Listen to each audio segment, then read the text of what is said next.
before I really get into this, the thing you have to realize is that there's a lot about Fatima. There's a whole lot. And so today I'm going to go through the apparitions, and I'm going to just be touching them. You can think of like a swimmer going across the lake, and we really don't have time to go deep. But I hope to whet your appetite in love of Fatima. And I want to let you know that at the end of last year, I gave like 8 or 9 sermons in my parish on Fatima. That's why a lot of my people aren't here.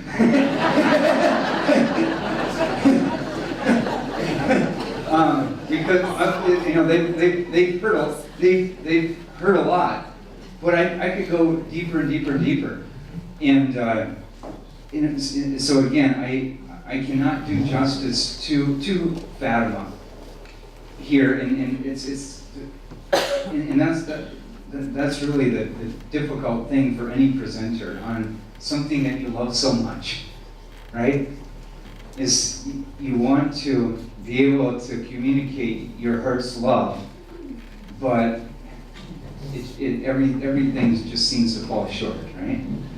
And I know what it means to fall short.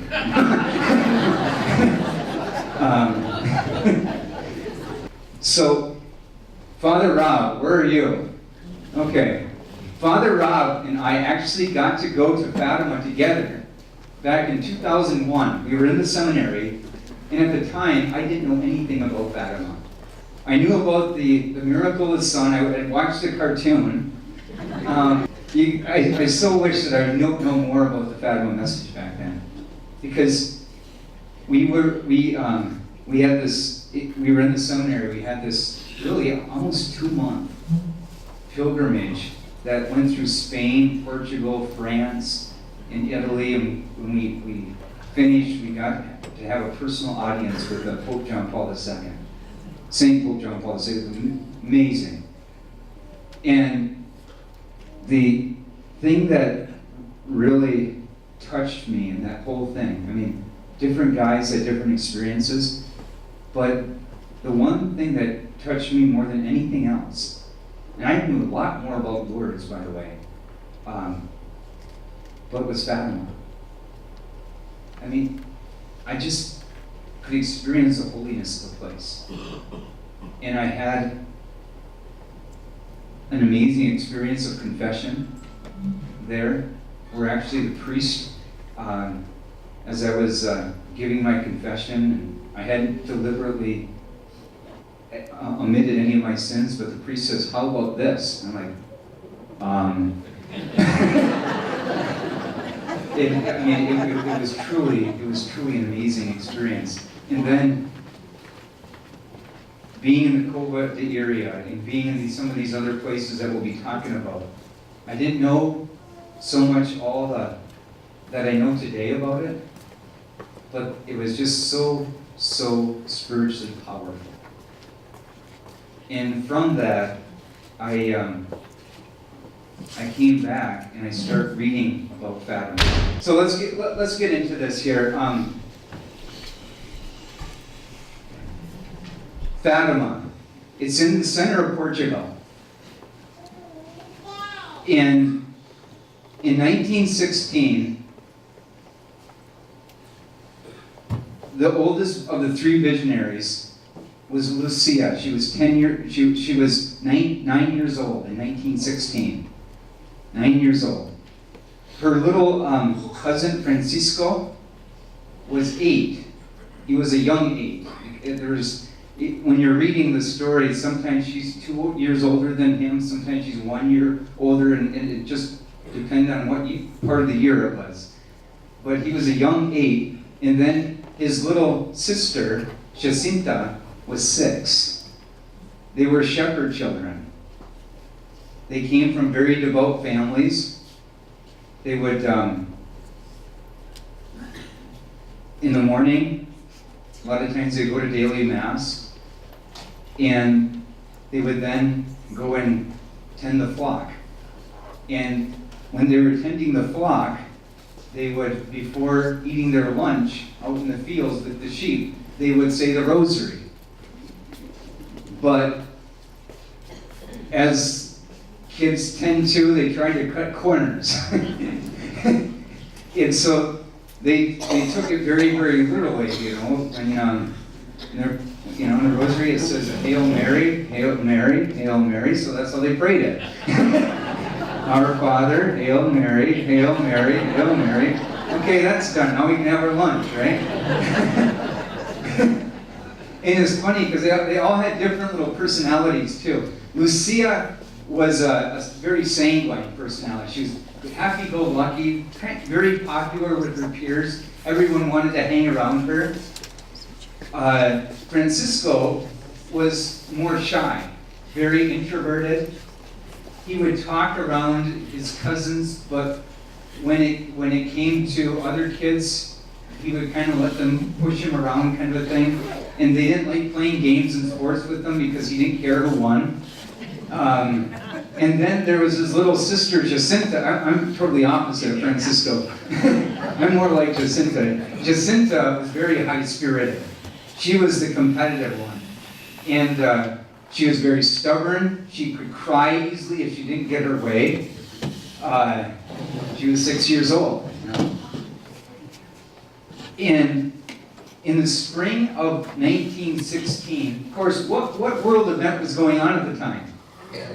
World War I.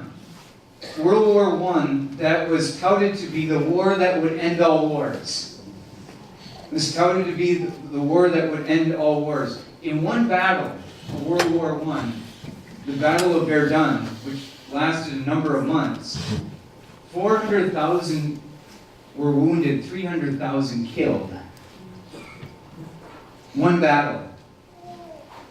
And of course, this war that would end all wars ended with President Wilson and the head of Great Britain and France came together afterwards. I think they called it the Treaty of Versailles. In the Treaty of Versailles, they imposed harsh terms on Germany. They wanted to make them pay. And Germany paid. Destroyed their economy. And to the point, you probably heard this before, but to the point where their economy got so bad that it took a wheelbarrow of paper money to buy a loaf of bread at one point. And it was in that environment, in that condition of just starvation, not knowing where your next meal is going to come from, that the Germans were put in a position to accept a monster like Adolf Hitler, who promised to give them bread and safety, and to punish the evil people that were treating the Germans that way. And of course, that led to World War II. And of course, you could even say that from World War II, the Cold War, and from the Cold War, the war on terror that continues today. So this war that would end all wars, World War I, has continued to lead to genocide of country after country after country. And I can't tell you enough how much my eyes were open reading this book. Just all the genocide, the evil that was done in the name of these utopian ideologies that were supposed to have brought world peace. And it's even being shoved down our young people's throats in colleges and in high schools today. The same stuff that led to it all. You know? And, I mean, it's so, I mean, once you start connecting the dots of it all, and what you realize too is that communism is first and foremost, and this I think is the thing that Pope John Paul II put his finger on. More than just a philosophy or a political system, it's a spiritual thing. And he liked to quote C.S. Lewis, who said that politics is just a manifestation of the culture, and the heart of every culture is its religion.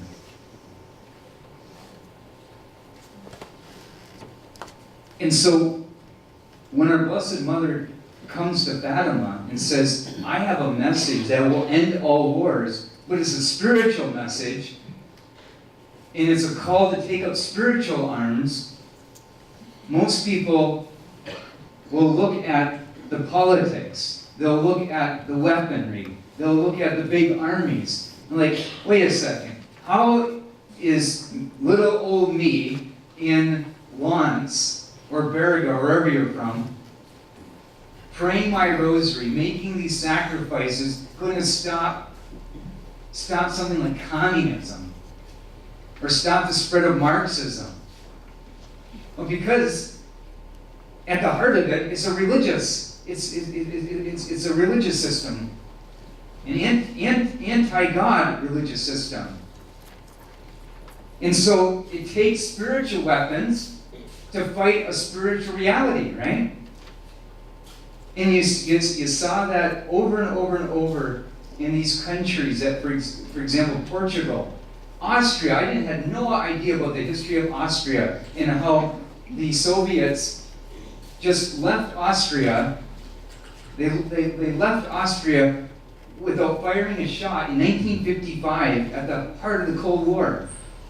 It was all because of a call to conversion, a call to prayer, and a consecration of Austria by its bishops and by its political leaders to the Immaculate Heart of Mary.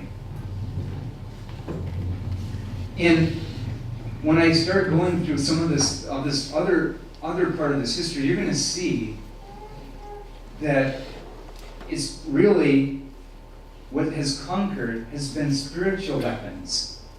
Spiritual weapons.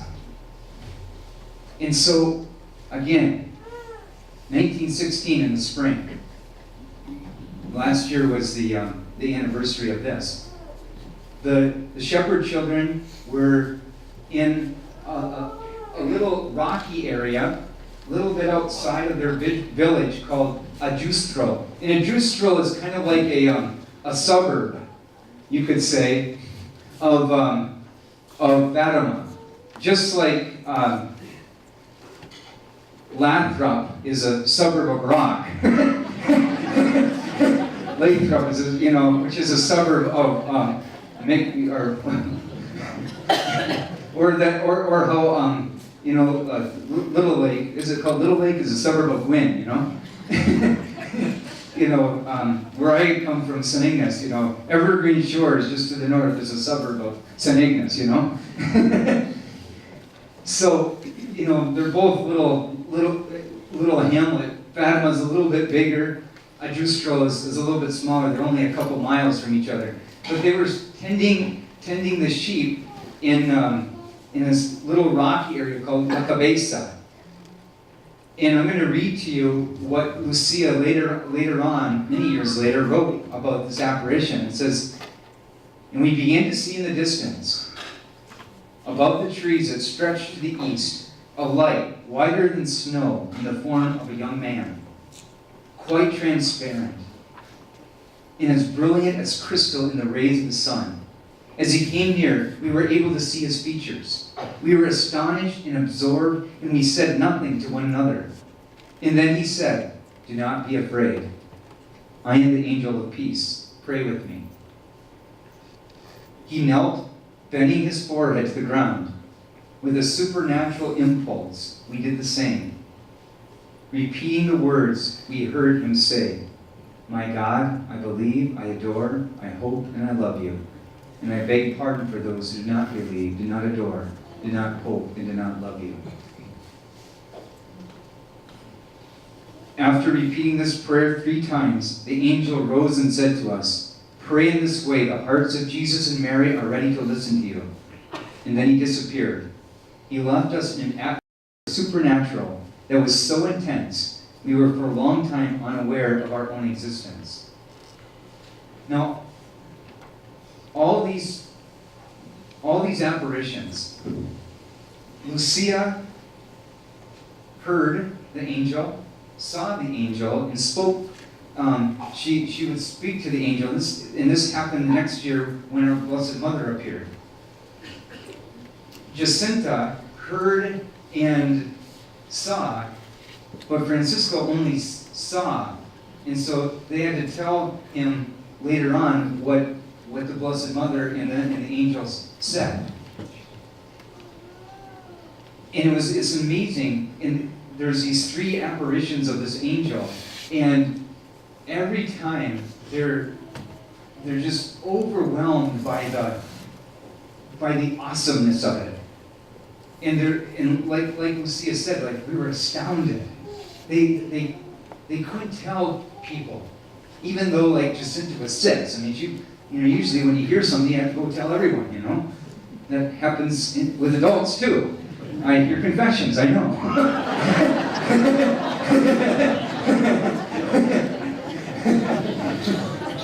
But in these angel apparitions, they were only revealed in the late 30s by Lucia.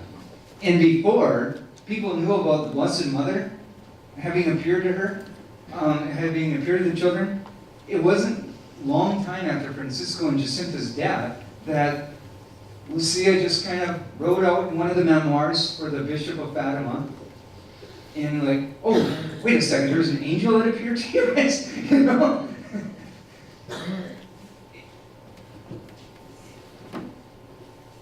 But what happened to them is that they became much more spiritual. And they start praying the rosaries well.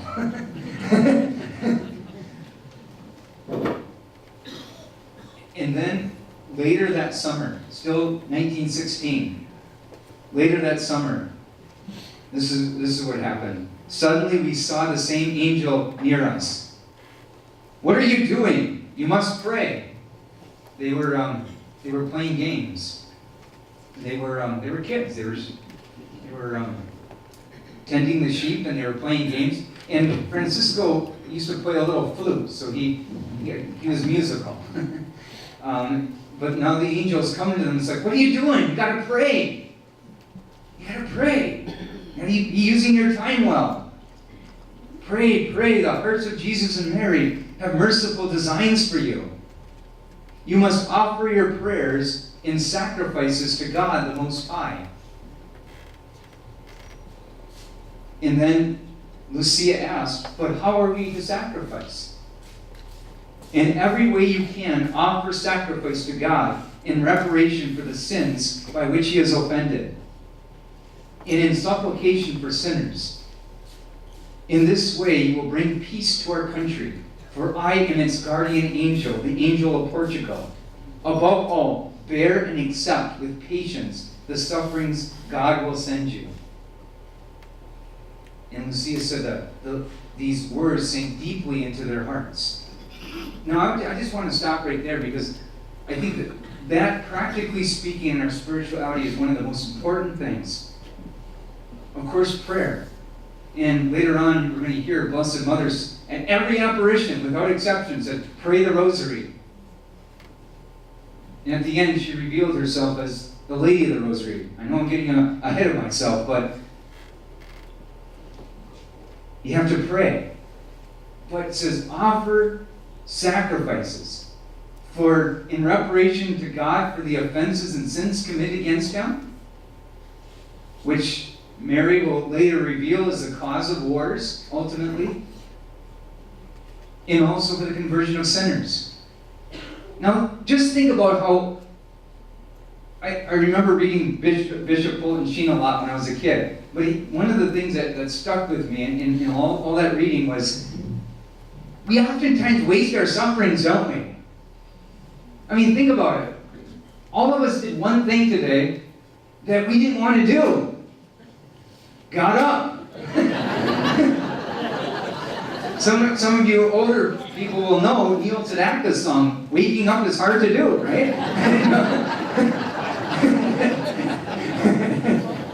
It's actually "Breaking Up Is Hard to Do." But think about it. You're going to have to wake up anyways. And you can complain about it and waste your sufferings, or you can offer it up in reparation to God for the sins that you committed or that some other person's committed.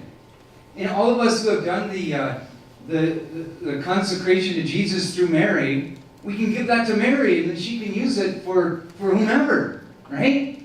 And for the conversion of sinners. I always tell people this, that the thing that I'm going to find so amazing and saddening at the same time, when you go to your judgment, all the people that were converted, all the positive results that came from a deepening spiritual life in those people just by waking up in the morning and not complaining about it. But how many little inconveniences are there that we have to go through every day? So many, right? And you can complain about them, or you can offer them up. One of the things that we're going to talk about this afternoon is in the Armada Bianca with the little kids. One of my favorite parts of it is after you pray the rosary together and you pray some of these Fatima prayers that the angel is teaching them. One of the things is that one of the young people stands up and asks the other kids there, like, what are some sacrifices that you had to offer in the last week? And you know what that does is it helps the kids to remember it, but it also inspires all of us who go there, right? To think about, boy, I haven't thought about that in the last week. I need to be offering up those sacrifices. It's kind of what I was talking about at the beginning. You know, we need each other's support to remind us of these things that we should know. We should know these things, right? But how often, going through our busy lives, do we so easily forget? And again, Fatima is just like any other private revelation. Do we absolutely need Mary to come to Fatima? No! It's all there in the Scriptures. But praise God she did, to remind us what we so often forget in the Scriptures. If we even read them, you know. So, just to finish that, I just love these little kids, because one little kid will say, well, I ran into the door and I didn't kick the door, and I offered up as a sacrifice. Like, oh, that's so cute. Or my sister hit me and I offered up as a sacrifice. I didn't hit her back. Like, oh, that's so good, you know. And then I say, the parishioner yelled at me and I didn't yell at them back, you know. No, I'm just kidding.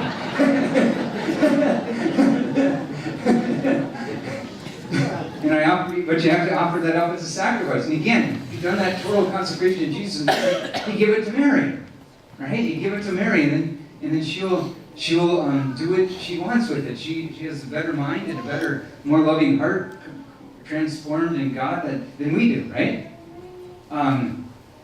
So very, very important, and that's one of the things I think Blue Army and the Armada Bianca do so well, to remind one another to offer those sacrifices and talk about the power of offering those sacrifices.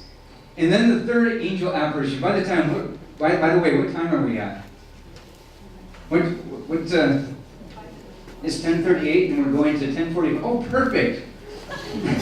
Okay, so we're going to be able to get to the angel apparitions, and then we have 45 minutes to get through all the apparitions of Mary. I did these in 3 sermons, though. So this is good. Okay, and then in the fall of 1916, in the autumn of 1916, our Lucia writes this: we were praying the pardon prayer. That's what you call that. My God, I believe, I adore.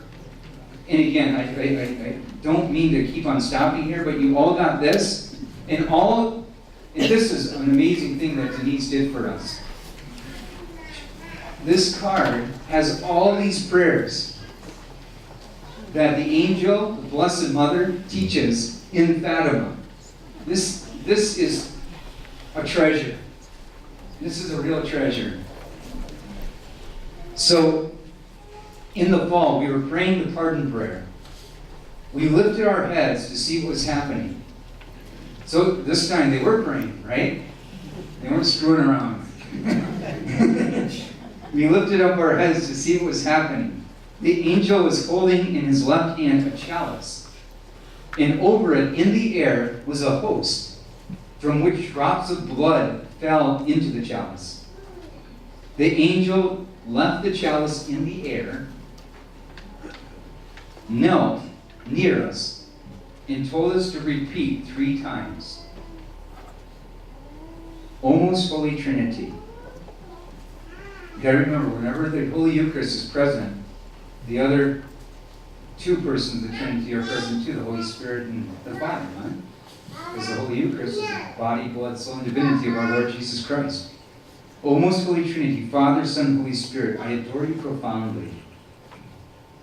And I offer you the most precious body, blood, soul, and divinity of Jesus Christ, present in all the tabernacles of the world, in reparation for the outrages, the sacrileges, and indifferences by which he is offended, and by the infinite merits of the most sacred heart in the Immaculate Heart of Mary, I beg the conversion of poor sinners.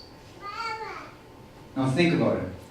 Here's this angel from heaven, prostrate. Of course, an angel really doesn't have a body, right? Angels are pure spirits. But he accommodated himself to us who are embodied spirits. And so he took on the form of a body, but a real angel obviously doesn't have a body. But why did he take on a body? To communicate with us, but also to show us how we must approach the mysteries of God. How we must approach the Holy Eucharist. And so, he's saying, I might make reparation for the outrages, the sacrileges, and indifferences. Now, what is he talking about? Of course, during World War I, they're blowing up churches where our Lord Jesus is present in the tabernacle, right? But it's so easy to point the finger, isn't it? You know, that's the thing that you oftentimes find about apparitions like Fatima. You know, is people who aren't really doing their part pointing fingers at everyone else and saying they got to do their part. You know, but you know, and so you can look at the Germans. You can Americans and Brits and French, they drop bombs on churches too. You know, they thought that Germans might be in there. So, you know, it's, but anyways, how many times, and I cringe at thinking about this, but how many times have I, especially when I didn't know better, or I knew, but, you know, it hadn't sunk in here yet. How many times had I taken the Holy Eucharist in mortal sin? And I was more afraid of what other people might think if, he must be really bad if he's sitting back there. That's why I like the fact that you can come up and you know, cross your arms, and so people can bless you. So you know you don't have to commit a sacrilege. It's out of vanity. What if they see the priest blessing me though? You know? but you know, or how many times haven't done that, but have I come up just as a routine? You know, I'm Catholic, I receive communion on Sunday, and don't even think about what I'm receiving. Our Lord complained of that to St. Faustina. He says, so many people receive me as I was a dead thing. I mean, here's our Lord giving us His body, blood, soul, and divinity to set us on fire with love of God. We can have communion with Him, having a relationship with Him, and give us the grace to fight temptations and to live our lives zealously. And we're thinking about the Packer game. You know? I remember one time I was reading an existential atheist, and he says, if I believed that host was Jesus, I would crawl up there on my knees. Now, obviously, you want to follow the laws of the church, but the whole point is we have to examine ourselves, as St. Paul says in 1 Corinthians 10 and 11, before we receive Him. And receive Him worthily, huh? And I just want to finish that. And again, the more that we meditate upon these Fatima mysteries, and the more that we pray this prayer, the more that our knowledge of the Eucharist is going to sink into our hearts. And as a result, we're going to make more and more worthy and fruitful reception of Holy Eucharist. It's often said, whatever is received according to the mode of the receiver. What does that mean? Okay, so if I give, I'm not going to give you my wallet, Mary. Okay, let's say I give you this cell phone, and you say, here, Mary, here's a cell phone. He says, thank you, Father, it's mine anyways. Well, let's say you're a young kid and you love to play video games, and this is your first cell phone. And you're like, wow, you're the awesomest priest ever. Thank you so much. Whatever is received according to the mode of the receiver, right? And so, if our hearts are open, if we're ready to live our vocations, whatever our state in life is, more zealously, and we know that we're weak human beings, so we need the grace of God. And the grace of God is like abundant, like Niagara Falls of grace in the Holy Eucharist. If we know that, we're going to go to the Holy Eucharist, and we're going to receive Him, and we're going to receive so much more than the one who is indifferent or is making a sacrilegious communion. Huh? So important. Okay, so after that, after he said that prayer 3 times, prostrating, he rose, took again in his hands the chalice and the host. The host he gave to me, that's Lucia, and the contents of the chalice he gave to Jacinta and Francisco. She had already received her first communion. They hadn't. Imagine. They received their first Holy Communion from the guardian angel of Portugal. Isn't that amazing? Both of them will receive their official first Holy Communion on their deathbeds.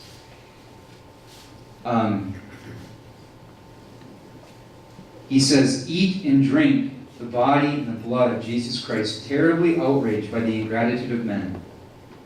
Offer reparation for their sakes and console God.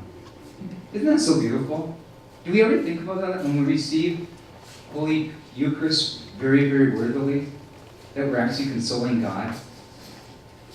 He so delights when we receive Him worthily. That really touched me the first time that I read that, and it still touches me today. Once more he bowed to the ground, repeating with us the same prayer, O Blessed Trinity, and disappeared. Now they're ready for May 13th, 1917. Stay tuned till after the break.